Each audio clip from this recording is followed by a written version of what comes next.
ህወሓት ኣብ ርእሰ ከተማ ትግራይ መቐለ ህጹጽ ትእዛዝ ኣውሪዱ እቲ ናብ ሕድሕድ ስድራቤታት ነበርቲ ከተማ መቐለ ዝተመሓላለፈ ትእዛዝ ድማ ከቢድ ሻቁለት ፈጢረሎም ለለኸ እንታይ ከምጽኡ እናደልዮም ዝብል ከም በሓዱሽ ሻቁለታት ሰማይ ዓሪገሎ ካብ ፍልፍላት ዜናና ካብ ርእሰ ከተማ ትግራይ ዝወፀ ዜና ክንነግረኩም ኢና እዚ ከምዚሉን ከሎ ህወሓት ኣብ ዞባ ደቡብ ምብራቕ ወረዳ እንደርታውን ኣብያተ ትምህርቲ ሙሉእ ብምሉእ ክዕፀዋ ከም ዝገበረ ዘመልክት ዜናውን በፂሕናሎም ብዝርዝር ክንቅርበልኩም ኢና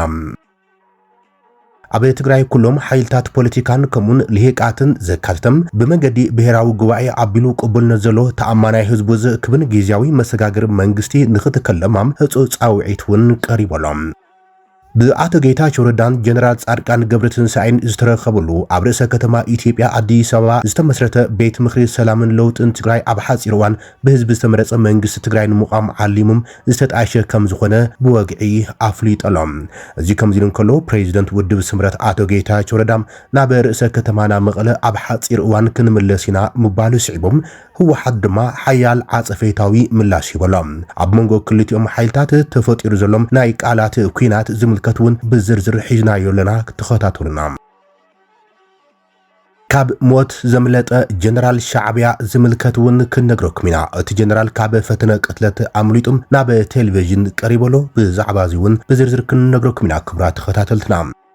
ኣብ ኬንያ ከቢድ ህዝባዊ ተቃውሞ ተወሊዖም እቲ ጎነፃዊ ተቃውሞ ሎማዓልቲ ዝነበረ ውዕሎውን ሒዝና ኣለና ኣብ ዲሞክራሲያዊት ሪፐብሊክ ኮንጎ ዳግም ተቐልቂሉ ዘሎ ሕማም ኢቦላ ዓለም ለኻዊ ስግኣት ምዃኑ ድማ ሒዝና ኣለና ካብ ትግራይ ሆራይዘን ዝኸብረ ሰላምታና ኣብ ዘለኹም ይብፃሕኩም ነዞም ዘቕረብናይ መቀንዲ ቀንዲ ነጥብታትን ሓደሽቲ ምዕባለታትን ብዝርዝር ክንነግረኩም ኢና ሰብስክራይብ ላይክ ሼር እንዳግበርኩም ዜናታትና ክሳብ መወዳእታ ተኸታተሉ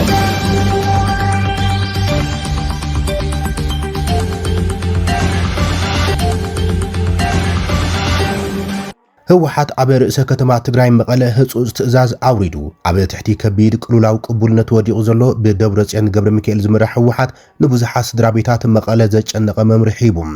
እቲ መምርሒ ግዜ ገደብ መዓልቲ እውን ዝተነገረሉ ብምዃኑም ስድራቤታት ወለዲም ለለ እንታይ ከምፁና ኢለን ናብ ዘይተደለየ ስነልቦናዊ ፀቕጢ ወዲቐን ኣላ እቲ ንህዝቢ ናብ ከቢድ ጭንቀት ኣውዲቑ ዘሎ ህፁፅ መምርሒ ህወሓት ክሳብ ጉንበት 30 ኣብያተ ትምህርቲ መንግስቲ ይኹና ውልቀ ኩለን ፈተና ይኹን መዕፀዊ ስንስርዓታት ክውዳኣ ከም ዘለዎን ዘገድድ ግዜ ገደብ ዝሃበ እዮም በዚ ድማ ህወሓት ነተን ኣብያተ ትምህርቲ ውልቀን መንግስትን ብመሰረት ዝሃቦ ትእዛዝ ወለዲ ተምሃሮውን እቲ መምርሒ ተነጊርዎም ስለምንታይ እዚ ኩሉ ምጉያይ ተደልዩ ዝብል ከቢድ ሻቁለት ፈጢሩ ከም ዘሎም ፍልፍላት ዜናና ካብ ከተማ መቐለ ነጊሮምና ኣሎም በዚ ድማ ወለዲ ተምሃሮ ርእሰ ከተማ ትግራይ መቐለም ኩናት ይመፀሎ ማለት እዩ ዝብል ከቢድ ሻቁለት ፈጢሩ ከም ዘሎም ብዘይ ስሩዕ ስግኣቶም የተንፍሱ ከም ዘለው እዮም ፍልፍላት ዜና ትግራይ ሆራይዘን ካብ ርእሰ ከተማ ትግራይ መቐለ ኣረጋጊጾም ዘሎም በተመሳሳሊ ህወሓት ኣብ ዞባ ደቡብ ምብራቕ ወረዳ እንደርታም ኣብያተ ትምህርቲ ክዕፅዋ ከም ዝኣዘዘም ዘመልክት ዜናውን በፂሕናሎም ኣብ ዞባ ደቡብ ምብራቕ ትግራይ 18 ኣብያተ ትምህርቲ እንትዕፅዋም 62 ድማ ሓደጋ ምዕፃው ኣንጸላሊወን ከም ዘሎ ተገሊጾም ኣብ ዞባ ደቡብ ምብራቕ ትግራይ ወረዳ 70 እንደርታም 84 ኣብያተ ትምህርቲ ከይዲ ምምሃር ምስትምሃር ሙሉእ ብምሉእ ደው ኣብ ዘበላሉ ብርኪ ከም ዝበፅሓም ተፈሊጦሎም ዛጊድ ድማ ኣብያተ ትምህርቲ ማይ ገነት ዓዲ ዳዕሮም ሰረት ሚዛን አብርሃም መርሕብ ልምዓት አማኒት ማይ አንበሳም ማይ ዓለም ተጎጓ ኸልኣይ ብርኪም ምጽላል አፍራስ ላሕማ ኣኸዛም ኣመንቲላ ሙልግዋን ሰሰላን ሓዊሱም 18 ኣብያተ ትምህርቲ ሙሉእ ብምሉእ ከይዲ ምምሃርን ምስትምሃርን ዘቋረፃ ኣብያተ ትምህርቲን ኣብ ጣብያታት መሰረት ዓራቱን ደብረ ናዝሬትን ብሓፈሻ 12 ኣብያተ ትምህርቲ ከይዲ ምምሃር ምስትምሃር ደው ኣብ ዘበላሉ ብርኪም በፂሕን ከም ዘለዋ ተገሊጾሎም ኣብታ ዞባ ዝርከቡ መምሃራን ናይ ክልተ ወርሒ ማህያ ከም ዘይተኸፈሎምን ስሩሖም ደው ከብሉ ምኽንያት ይኸውን ከም ዘለውን ተፈሊጦሎም መንግስቲ ፌደራል በጀት ዘይምልኣኹን ኣብታ ወረዳ ዝርከቡ መምሃራን ብዘይ ፍቃዶም ማህዮም ይቋረጽ ከም ዘሎን ዓርሱ ዝኻለ ዕንቅፋት ይኸውን ምህላው ዝተገለጻ ኮይነን 84 ኣብያተ ትምህርቲ ሓደጋ ምዕፃው አንጸላሊወነሎም ከቢድ ሓደጋ ህልውና አንጸላሊወነሎም ትምህርቲ መሰል ዜጋ ትኳን ትኾነ ብዜካ ንመዝነቶም ንስልጣኖም ንህዝቢ ዘያሓልዩ መሪሕነት ህወሓትን መንግስቲ ፌደራልን ይፃወትዎ ብስንኪ ዘለዎ ፖለቲካዊ ቁማር ኣብ ትግራይ በአማይ ተሽሓት ዝቆፀሩ ህፃናትን ተስፋ ጽባሕ ትግራይ ዝኾኑ ተምሃሮም ካብ ማዕዲ ትምህርቲ ወፃኢ ይኹኑ ከም ዘሎም እቲ ዜና ኣመልኪቶሎም ኣብ ወረዳ 70 እንደርታ ጥራሕ 77 ቀዳማይ ብርኪ 7 ካልኣይ ብርኪ ኣብያተ ትምህርቲ እንተለዋም ሓደጋ ምዕፃው ኣጋጢሞን ከም ዘሎም ፍልፍላት ዜና ትግራይ ሆራይዘን ኣረጋጊጾምሎም ኣብ ትግራይ ህጹጽ ሓቋፋይ ግዚያዊ ናይ ስግግር መንግስት ንኽጣሽ ድማ ጻውዒት ቀሪበሎም ውድብ ሳልሳይ ወያነ ትግራይ ኣብ ዘርግሖ ዜናም ኣብ ዘርግሖ መግለጺ ህዝብና ናብ ሰንፈላል ዘእተወ ዘይዛሬ ደበና ኩናት ብምባል ስርዓት ኢትዮጵያ ህዝብናን ብግዛኣትናን ንኸይምለስን ወራር ስደትን ምምዝባል ተጋሩ ክቕጽል ይሰርሕ ምሎም ናብ ሕቶ ዝኣተ ይኮነን ዝበለት መግለጺ ትግራይ ነዚ ናይ ጥፍኣት ፖሊሲ ከይትብድም ረብሓታት ከይተረጋግጽን ዓድና ድማ ቅቡል ኣከባይን ዋርድያ ረብሓን ህልውናን ዝኸውን ፖለቲካዊ ትካል ንከይህልዋም ህወሓት ዝበሃል ዕጡቕ ሓይሊ ብሙሉእ ዓቕሞም ይሰርሕሎ ክብል ከይሰሎም እዚ ትማሊ ይኹን ሎሚ ትግራይ ዘማስኑ ተግባራት ካብ ምፍጻም በኺሩ ዘይፈልጥ ሓይሊ ብሔራዊ ሓድነትና ብምብታንን ትግራይ ብምድኻምን ነቶም ጽንተት ፈጺሞም ግዝኣትና ዝገበጡ ህዝብና ዘመዛበሉና ሓይልታት ንስለ ጸቢብ ረብሑ ክብል ምቹው ኩነታት ይፈጥረሎም ከም ዘሎም ጉህድ ሓቂ ኮይኑ ለይሎም ከም ውጽኢቱ ትግራይ ስርዓትን ሕግን ዝፈረሰላም ብዕንደራን ቆለን ሰበ ህወሓት ኣብ ጥፍኣት ዘላም ህዝባ እግሩን ናብ ዝመርሖ ዝስደደላም ዳግም ንጥሜትን ዓጽቦን ዝተቃልዐላን መጋበርያ ረብሓ ግዳማዊ ሓይልታት ኮይና ትርከብ ኢሎ ሳልሳይ ወያነ ትግራይ ኣብ መግለጺኦም ፖለቲካውያን ሓይልታት ልሂቃትን ትግራይ እዚ መንገዲ ክኽበስን ብመገዲ ብሔራዊ ጉባኤ ቢሉ ቅቡልነት ዘለዎም ተኣማናይን ህዝቢ ዝእክብን ግዚያዊ መሰጋግሪ መንግስቲ ክትከል ጸቕጢ ክገብሩ ድማ ጻውዒት ተቕሪቦሎ ሳልሳይ ወያነ ትግራይ ኣብ ዘርግሖ መግለጺ ቤት ምክሪ ሰላምን ለውጥን ትግራይ ኣብ ሓፂር እዋን ብህዝቢ ዝተመረጸ መንግስቲ ንምቋም ዓሊሙ ዝተጣየሸ ምዃኑ ውድብ ስምረት ኣፍሊጦሎም ኣቶ ጌታቸው ረዳ ናብ ርእሰ ከተማ ትግራይ ከተማ መቐለም ኣብ ሓፂር እዋን ክንምለስ ኢና ምባሉ ስዒቡ ድማ ህወሓት ሓያል ግብረ መልሲ ይብሎም ኣብቲ ዝሓለፈ ሰንበት ኣዲስ ኣበባ ብወግዒ ስመስረቶም ቤት ምክሪ ሰላምን ለውጥን ትግራይ ቀንዲ ዕላማ ገይሩ ዝሓዞ ኣብ ሓፂር እዋን ብህዝቢ ዝተመረጸ መንግስቲ ትግራይ ንምቋም እዩ ክብል ዲሞክራሲያዊ ስምረት ትግራይ ስምረት ንኢትዮጵያ ኢንሳይደር ሓበሬታ ሂቦሎም እቲ ቤት ምክሪ ክሳብ 40 ኣባላት ዝሓቆፈ ኮይኖም መራሒ ኮሚቴ እውን ተጣይሾም ኣብ ክልል ትግራይ ዝንቀሳቐሱ ፖለቲካውያን ውድባት ፍሉጣት ውልቀ ሰባት ሲቪካዊ ማሕበራት ከምኡን ትካላት ሚድያን ወተሃደራዊ ኣዘዝቲ ቲፒኤፍን ዝሓዘ ቤት ምክሪ መጀመርያ ጉባኤኡ ኣብ ኣዲስ ኣበባ ሆቴል ካሊብ ኣካይዱ ተባሂሉ ትማል ተጸብጺቡ እዮም ቋምን ማኒፌስቶን እቲ ቤት ምክሪ ኣብ ናይ ትማል መኽፈቲ ተኣኺቦም ክጸድቁ እንከሎ ኣባላት ኣመሓዳሪት ሽማግለውን ተመሪጾም እዮም ኣቶ ሃፍቱ ኪሮስ ምክትል ፕሬዚደንት ውድብ ስምረት ንኢትዮጵያ ኢንሳይደር ኣብ ዝሃቦ ሓበሬታ እቲ ቤት ምክሪ ውድብ ወለደ ትግራይ ትንሳኤ ሰብዓ እንደርታ ውድብ ናጽነት ትግራይ ውናት ባይቶና ዓባይ ትግራይ ባይቶናም ዓረና ትግራይ ንዲሞክራሲን ለዓላውነትን ዓረና ይርከቦም ኣቶ ሃፍቱ ኣብቲ መስረታ ኣኺባ ካብ ኣባላት ሓይሊ ሰላም ትግራይ ውልቀ ሰባት ተሳቲፎም ከም ተነበሩም እቲ ወተሃደራዊ ሓይሊ ግን ኣባላት ቤት ምክሪ ከም ዘይኾነ መብርሂ ይበሎም ኣብዚ ዘለዋ ፖለቲካዊ ውድባት ቅድሚ ሕዚ ብተናጸል ኣብ ሰላማዊ ፖለቲካዊ ቃልሲ ተጸሚደን ከም ዝነበራም ብምዝኻር ኣቶ ሃፍቱም ናይ ሓባር ዓቕሚ ንምፍጣር ኣብ ትሕቲ ሓደ ቤት ምክሪ ተኣኪቦም ሓበራዊ ዓቕሚ ንምፍጣር ከምኡን ከም ሓደ ውዳበ ብሓባር ክቃለሱ ከም ዝወሰኑም ገሊጾሎም እተን ውድባት ነቲ ቤት ምክሪ ዝመስረታም ነቲ በበይኖም ክሰርሑሉም ዝጸንሑ ናይ ሚድያ ፕሮፓጋንዳን ውድባዊ ዓቕምታትን ንምውሃድ ዝዓለሙ ምዃኑን ኣቶ ሃፍቱ ገሊጾሎም ከምኡን ኣብዚ ሕዚ እዋን ኣብ ክልል ትግራይ ዓብሊሉ ዘሎ ዘይሕጋዊ ሓይሊ እውን ንምምካት እዩ ኢሎም እቲ ቤት ምክሪ ኣብ ትግራይ ዘሎ ምልካዊ ሕጊ ኣልቦም ዘይሕጋዊ ሓይሊ ካብ ዝሓዙ ስልጣን ንምእላይ ንሰላምን ምርግጋዕን ንምስራሕ ከምኡን ትግራይ ኣብ ዝሓፀረ ግዜ ብህዝቢ ዝተመረጸ መንግስቲ ክህልዋም ይሰርሕሎ ክብል ኣቶ ሃፍቱ መብርሂ ይበሎም እቲ ጥምረት ብቦርድ መረፃ ኣፍልጦ ዘሎም ውዳበታትን ስልጣንን ኣብ ዘይብሎም ዝንቀሳቐሱ ዘይሕጋዊ ጉጅለ ህወሓት ትግራይ ንብረት እያ ናተይ ነገርያ ብምባል ንምምካት ዝተመስረተ ከም ዝኾነ ገሊጾሎም ምክትል ፕሬዚደንት ሰልፊ ስምረት ቅድሚ ሓደ ሰሙን ነቲ ክልል ብዕሊ ዝተቆጻጸረ ሓይሊ ህወሓት ከይጠቕሰም ኣብዚ ሕዚ እዋን ኣብ ትግራይ ውድብ የለን ዘይሕጋዊ ጉጅለ ግን ኣሎ ክብል ገሊጽዎም ህወሓት ኣብ ትግራይ ስልጣን ምቁጽጻር ብምግላጽ መራሕቲ ጉጅለ ዶክተር ደብረጽዮን ገብረሚካኤል ድማ ፕሬዚደንት እየ ክብል ኣብቲ ሕጋዊ ህልውንኡ ዘብቀም ባይቶ ሽሙ ስሞቱ ኣጽዲቅዮም ቅድሚ 6 ዓመት ኣብ ዝተኻየደ ኣካታዓይ መረፃ ዝተመረፀ ቤት ምክሪ ክልል ትግራይ ማእከላይ ኮሚቴ ህወሓት ኣብ ዝሓለፈ ወርሒም ስሩሑ ክጅምር ድሕሪ ምውሳኖም ኣብ ዘካየደ ኣኼባ እዮም ንደብረጽዮን ፕሬዚደንት ገይሩ መዚዝዎም በቲ ህልውንኡ ዘብቅዕ ዝተባሃለ ቤት ምክሪ ዝተመረፀ ዶክተር ደብረጽዮን ገብረሚካኤል ካቢኔኡ ኣኼባ ብምክያድ ካቢኔኡ ፀዊዑ ኣኼባ ብምክያድ ንዝተፈላለዩ ውሳነታት ብምሕላፍን እቲ ክልል ኣብ ትሕቲ ቁፅሪ ምህላው ንምርኣይ ስጉምታት ጀሚሩ እዮም ምክትል ፕሬዚደንት ሰልፊ ስምረት ዝኾነ ኣቶ ሃፍቱ ኪሮስ ንኢትዮጵያ ኢንሳይደር ኣብ ዝሃቦ ሓበሬታም ክልል ትግራይ ኣብ ዝእዋን እዚ ካብ ኩናት ዝኸፍእ ኩነታት እያ ትርከብ ኢሎም ኣቶ ሃፍቱ ትግራይ ኣባል ፌደሬሽን ኢትዮጵያ ንምባል ኣብ ኣዝዩ ኣሸጋሪ ኩነታት ከም ዘላን ብምሕባር ህዝቢ እቲ ክልል ብፌደራል መንግስቲ ብዝተዋሃቦም ጊዜያዊ ምምሕዳር እናተመሓደረ ከም ዝጸንሕ እውን ኣዘኻኺሮም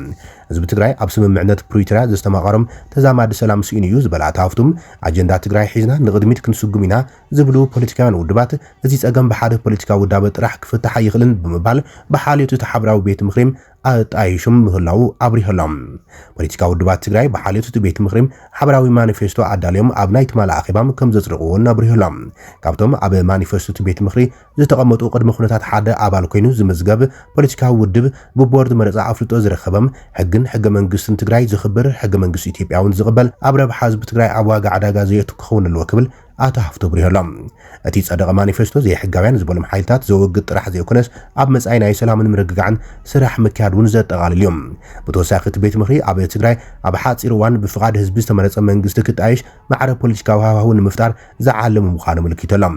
ኣታሃፍቱ ምምስራት እቲ ቤት ምኽሪ ውድባት ናቶም መደባት ክለልዮም ዕድል ዝፈጥር ከም ዝኾነን ብተወሳኺ ኣብ ኣየኖት ጉዳያት ሓቢርካ ምስራሕ ይከኣል ወይ ዘይከኣል ኣብ ምልላይን ኣብ መንጎኦም ዘሎ ምውሃድ ንምሕያልን ዓብዪ ኣበርክቶ ከም ዝህልዎ ገሊፆሎም ኣብዚ ሕዚ እዋን በዝሒ ኣባላት ቤት ምኽሪ ሰላምን ለውጥን ትግራይ 40 ከም ዝኾኑን ምክትል ፕሬዚደንት ውድብ ስምረት ኣታሃፍቱ ብምግላጽ እቲ ቁጽሪ ናብ 45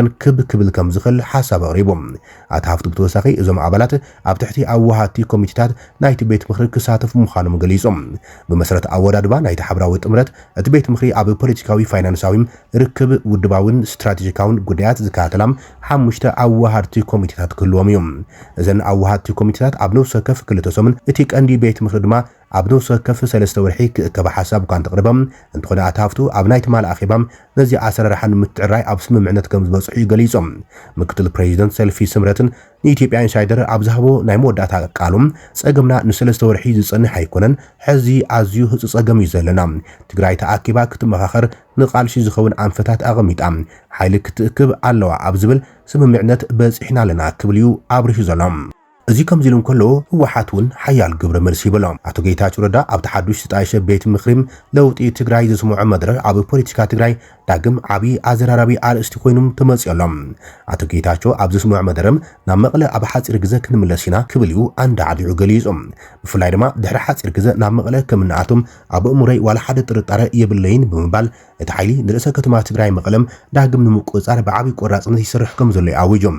ይኹን እምበር ነዚ ናይ ኣቶ ጌታቸው ረዳም ናይ ርእሰ ምትእማን መግለፂ ስዒቦም ካብ ኣፈኛ ህወሓት ሚካኤል ስገዶም ዝተዋሃበ መልሲ ኣዝዩ ጥንኩርን ነቲ ወጥሪ ዝያዳ ዘጓሃርን ኮይኑ መፅሎም እቲ ውሃብ ቃል ህወሓት ነቲ ተግባር ናይ ብሔራዊ ክሕደትን መግለፂ ጭንቀትን ክብል እዩ ገሊፆም ተግባራት ጌታቸው ካብ ዓሚቕ ውሽጣዊ ዕግርግርን ዳዕሳን ዝነቐለ ምዃኑ ብምግላጽ ጥንኩራት ቃላት እዩ ተጠቒሞም እቲ ውሃብ ቃል ኣስዒቦም ኣብ ለይቲ ደቂስኻ እንተለኻ ተሓልም ሽዑ መንደራት መቐለ ክትርኢ ትኽእል ኢኻ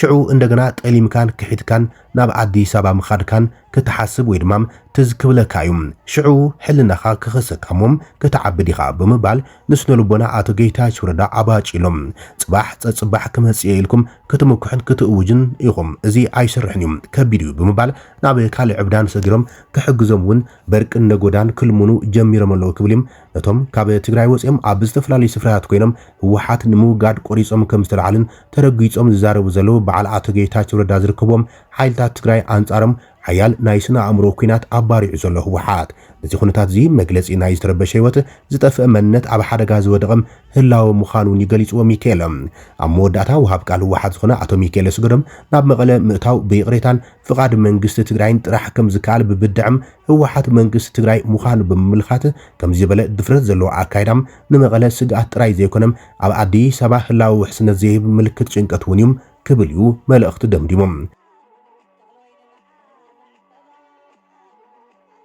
ካብ ሞት ዘመለጠ ጀነራል ሻዕብያ ኣብ 2018 ኣቋፅር ኣውሮፓያን ድሕሪ ዝተኻየደሉ ፈተነ ቅትለት ናብ ንቡር ኩነታት ጥዕኑን ቁመኑን ከይተመለሰ ፀንሐም ሚኒስተር ፀዓትን መዓድን ዝነበረም ጀነራል ስብሓት ኤፍሬም ድሕሪ 8 ዓመታት ንፈልማ ግዘም ብቴሌቪዥን ኤርትራ ቀሪበሎም ጀነራል ስብሓት ኤፍሬም ኣብቲ ብሰንበት 17 ጉንበት 2026 ኣቋፅር ኣውሮፓያን ዝተፈነዎም መበል 74 ክፋል ሰነዳዊ ፊልም ፈንቅልዮም መብርሂ ክብ ተራእዮም ኣብቲ ነዊሕ ዝኸደ ክፋላት እቲ ሰነድ ብዛዕባ እቲ ከም ኣካል ስርሒት ፈንቅል ዝውሰድ ኣብ 19 ሰዓት ዝተኻየደ ወፍሪ ደንካልያ ዝምልከት ድማ ኣዘንትዮም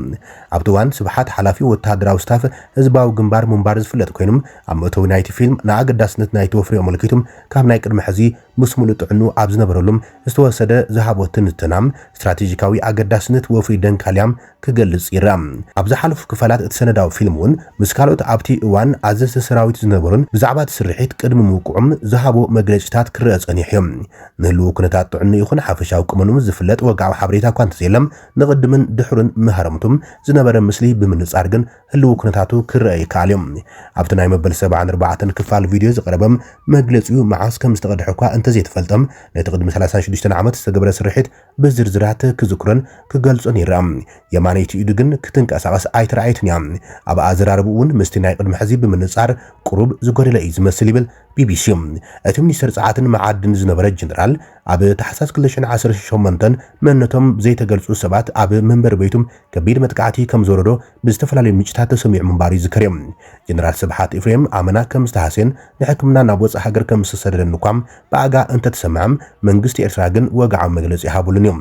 ኣምባሳደር ኤርትራ ኣብ ጃፓን አቶ እስጢፋኖስ አፈወርቅ ግን ንስብሓት ቁልጡፍ ሕውየት እምንየሎም ነዚ ናይ ፈርሓት ስራሕ ድማ እኹንኖ ክብልዩ ኣብ ትዊተር ጽሒፍ ነይሮም እቲ ጀነራል ስብሓት ዝወረዶ ሓደጋም ብሓደ ኣብ መንበሪ ገዝኦም ኣድቢዩ ጽንሐ ሰብ ከም ዝተኻይደን እቲ መጥቃዕቲ ዝፈጸመ ሰብ ድማ ኣብ ትሕቲ ቀይዲ ከም ዝኣተውን ተሰሚዑ ነይሮም ብስንክቲ መሃረምቲ ጥይት ስብሓት ኣብ ሆስፒታል ክንክን ተገይሩሎም ድሕሪ ንዝለዓለ ሕክምና ካብ ኤርትራ ከም ዝወፀውን ብዝተፈላለዩ ምንጭታት ተሰሚዑ ነይሮም እቲ ኩነታት ብወግዒ ብመንግስቲ መግለጺ ስለዘይተነገረሉ ድማ ብዙሕ ኣዛሪቡ ከመሳዕበ ድማ ብዙሓት ሰባት ንናቶም ግምታትን መደምደምታትን ክውህቡም ዕድል ፈጢሮም